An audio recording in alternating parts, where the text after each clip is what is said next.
জঘন্যতম ঘটনা। সিট গঠন হয়েছে, পরিবারের পক্ষ থেকে 4 জনের বিরুদ্ধে অভিযোগ দেওয়া হয়েছিল, 2 জনকে গ্রেপ্তার করা হয়েছে, 3 জনকে ডিটেইন করা হয়েছে। তাদের সঙ্গে পলাতক 2 আসামির ফোনে কথোপকথন পেয়েছে পুলিশ।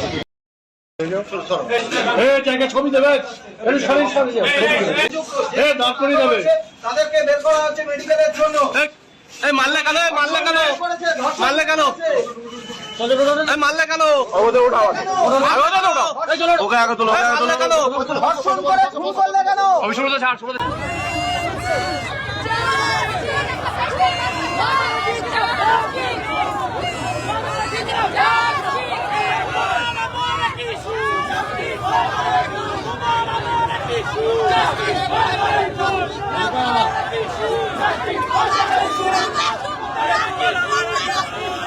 বারুইপুর কাণ্ডে 11 বছরের নাবালিকাকে গণধর্ষণ এবং হত্যাকাণ্ড নিয়ে উত্তাল গোটা রাজ্য। এই ঘটনায় নিন্দার কোনো ভাষা নেই। মুখ্যমন্ত্রী তথা পুলিশ মন্ত্রীর নির্দেশ মতো তদন্তে গতি আনতে দুধে অফিসারদের দিয়ে আগেই 6 সদস্যের এসআইটি বা স্পেশাল ইনভেস্টিগেশন টিম গঠন করা হয়েছিল এবং রাতভর তল্লাশি চালিয়ে সমস্ত অভিযুক্তকেই গ্রেপ্তার করা হয়েছে। প্রকাশ্যে চলে এসছে সিসিটিভি ফুটেজ। ওই নাবালিকা, যেটা শোনা যাচ্ছিল, কেউ বলছেন খাবার আনতে বেরিয়েছিল, কেউ বলছেন বন্ধুর কোনো বার্থডে ছিল তাই গিফট আনতে বেরিয়েছিল, আবার কেউ বলছেন টিউশন থেকে ফিরছিল। যাই হোক না কেন, ওই নাবালিকা বেরিয়ে যখন মেন রোডে আসেন তখন তার সঙ্গে লাল টি শার্ট এবং মাথায় নীল কালারের টুপি পরা এক যুবককে হেঁটে যেতে দেখা যাচ্ছে।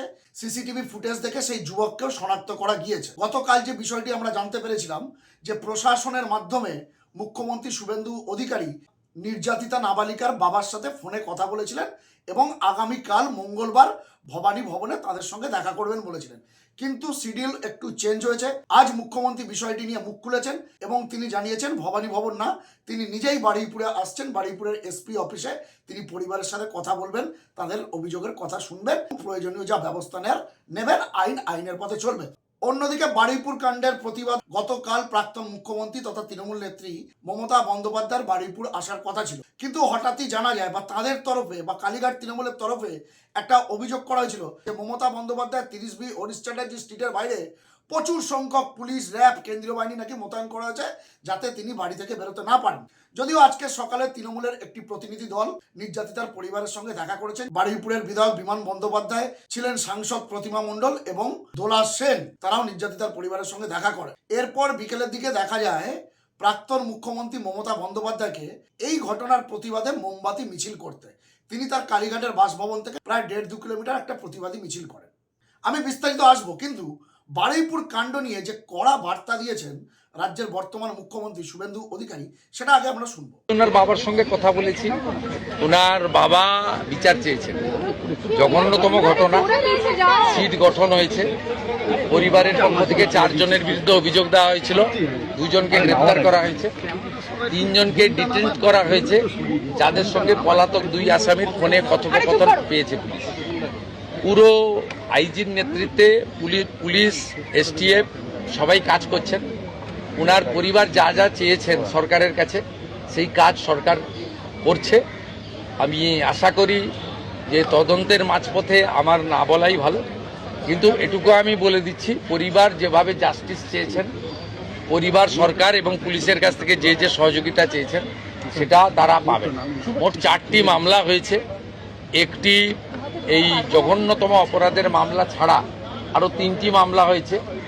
সম্ভবত আমি এখনই বলবো না, আমি কাউকে ক্লিয়ারেন্স দিতে চাই না, পুলিশ বলবে। যেটা মব লিঞ্চিং হয়েছে, এর পিছনে একটা কমিউনাল অ্যাঙ্গেল ছিল।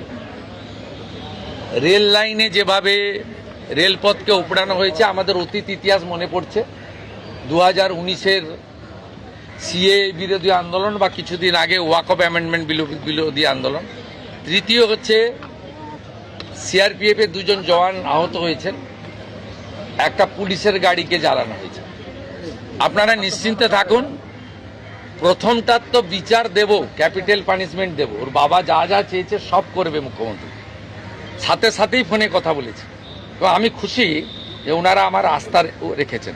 বাকি 3টে বিষয় যারা যুক্ত, যারা অতৃপ্ত আত্মা, ভোটে হেরে যারা ঘরে ঢুকে গেছিলেন, এখনও ঢুকে আছেন, এই তিনজন মিলে এই যে 3টে কাণ্ড করেছে না, এদেরকেও কিন্তু ভুগতে হবে। এমন ভোগাবো বুঝতে পারবেন। দেখুন, বারুইপুরে নারকীয় ঘটনা নিয়ে মুখ্যমন্ত্রীর ক্লিয়ার মেসেজ। নির্যাতিতা নাবালিকার পরিবারের অভিযোগের ভিত্তিতে যারা যারা অ্যাকিউজড বা অভিযুক্ত বা অপরাধী বা আসামি প্রত্যেকেই ইতিমধ্যে গ্রেপ্তার হয়েছেন। স্পেশাল ইনভেস্টিগেশন টিম তৈরি হয়েছে আইজির নেতৃত্বে। আইনি পথে তাদের সর্বোচ্চ শাস্তির ব্যবস্থা তিনি করবেন, অর্থাৎ ক্যাপিটাল পানিশমেন্ট, এমনটি পরিবার চাইছে। এর বাইরে তিনি আগামীকালই বারুইপুর এসপি অফিসে আসছে, একবারে মুখোমুখি নির্যাতিতার পরিবারের সঙ্গে কথা বলবেন। তাদের আর কি কি অভিযোগ আছে বা সমস্যা আছে সেটা তিনি নিজে কানে শুনবেন এবং সিদ্ধান্ত নেবেন। এর বাইরে আরও 3টি এফআইআর হয়েছে। এক, ইন্দ্র তাঁতি নামে, এটা আমি গতকালের ভিডিওতে বলেছিলাম, একজন সন্দেহভাজনকে এই নারকীয় ঘটনার সঙ্গে যুক্ত থাকতে পারে বলে সেই সন্দেহের বশে তাকে প্রকাশ্য রাস্তায় পিটিয়ে মারা হয়েছে, যেটাকে বলা হয় মব লিঞ্চিং। দেখুন, কোনো সভ্য সমাজে কিন্তু মব লিঞ্চিং হয় না। অপরাধ যত বড়ই হোক না কেন, আইনের পথে তার নিশ্চয়ই শাস্তি হবে, প্রয়োজনীয় সমস্ত ব্যবস্থা গ্রহণ হবে। যদি তদন্ত সঠিকভাবে না হয়, যদি কোথাও মনে হয় গাফিলতি আছে, সেই মতো ব্যবস্থা নেওয়া যেতে পারে। আদালত রয়েছে, শান্তিপূর্ণ আন্দোলন করা যেতে পারে, প্রতিবাদ করা যেতে পারে। কিন্তু আইন হাতে তুলে নিয়ে যদি কেউ অপরাধীও হয়, তাকে প্রকাশ্যে গণধোলাই করে বা মব লিঞ্চিং করে মেরে দেওয়ার কোনো অধিকার কোনো যুগে ছিল না, এখনো নেই। এই ঘটনারও কিন্তু একটা তদন্ত হবে, সেই মেসেজটাও মুখ্যমন্ত্রী দিয়েছেন। এর বাইরে যেটা সরকারি সম্পত্তি নষ্ট, এর অবরোধ বা রেল লাইনের কোনো ঘটনা ঘটা, বা সেখানে যে সকল কর্তব্যরত পুলিশ আধিকারিক ছিলেন বা কেন্দ্রীয় বাহিনী জওয়ান ছিলেন, তাদের বিরুদ্ধে শুধু বিক্ষোভ দেখানো নয়, তাদেরকে শারীরিকভাবে হেনস্থা করা, বেশ কয়েকজন পুলিশ পার্সোনাল কিন্তু ইনজিওর্ড হয়েছে। এই এফআইআর গুলো কিন্তু হয়ে আছে সুমোটো।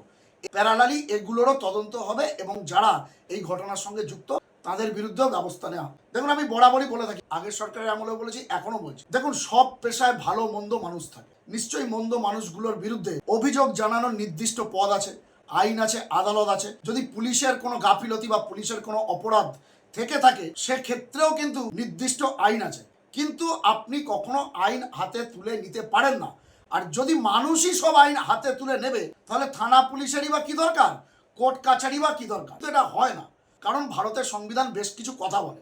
তার মধ্যে অন্যতম হলো, দেখুন, 10 জন অপরাধী যদি তদন্তে গাফিলতির জন্য ছাড়া পেয়ে যায় তবেই আচ্ছা, কিন্তু একজন নিরপরাধও যেন শাস্তি না পায়, তাহলে সেটা হলো মহাপাপ।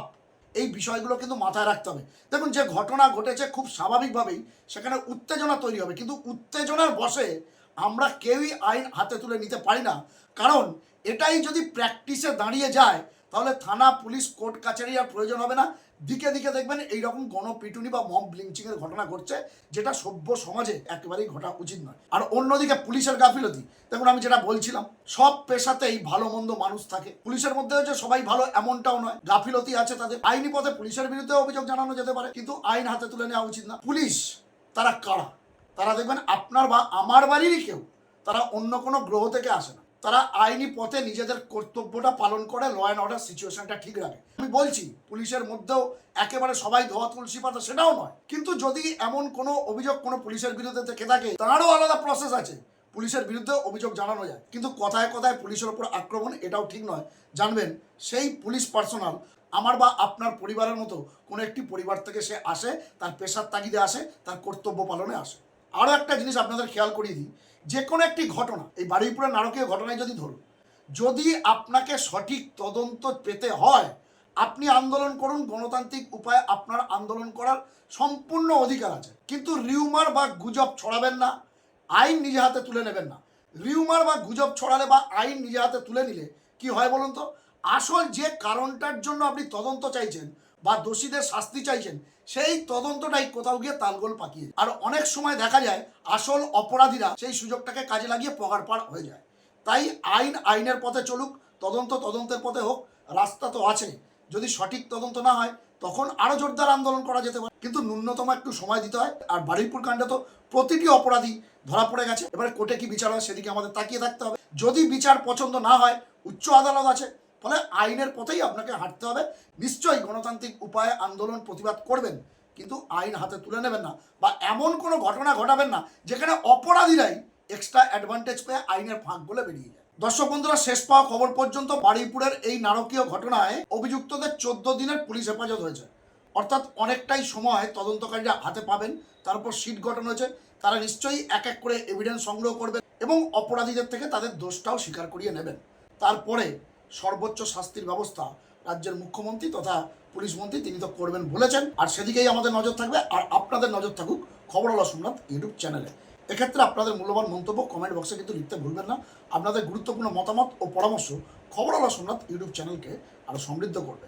ভালো থাকবেন, সুস্থ থাকবেন, সতর্ক থাকবেন, খবরওয়ালা সোমনাথ ইউটিউব চ্যানেলের সঙ্গে থাকবেন। নমস্কার।